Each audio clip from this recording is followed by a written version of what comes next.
Now, for each scenario, the strategy for managing risks may vary, so we'll briefly note a few of them. When planning to implement a new hardware or new software, we need to test the product in a lab or testing environment and perform vulnerability assessment against the product. By finding the vulnerability prior to implementation, you can plan carefully for how to mitigate those threats, or if it's not possible to mitigate them all, you may accept the remainder of risk. Now, at the same time, if you already have a risk policy in place, then you must check if the change caused by the new product will affect other products that are in place. Also, check if your security policy allows this change. When introducing a change for a risk management environment or a managed environment, all policies will be affected or changed.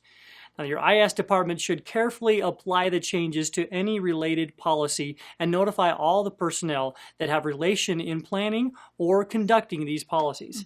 Finally, the attacks that could not be prevented with risk management should be assessed and response steps must be written. This then goes to the incident response team. Every day brings up new threats. So when planning for managing threats, natural threats should be considered as well. Man-made disasters like protesting, assault, war, etc., and smaller events like cyber attacks and social engineering should be counted as threats when planning for risk management. Internal users can be identified as employees or visitors who could introduce a threat by exploiting a vulnerable or weak point, like using a USB on a corporate computer or replying to a phishing email. We should separate between intentional malicious acts and unintentional ones, but not with threats. Despite the intention of the user, the threat remains a risk that should be managed.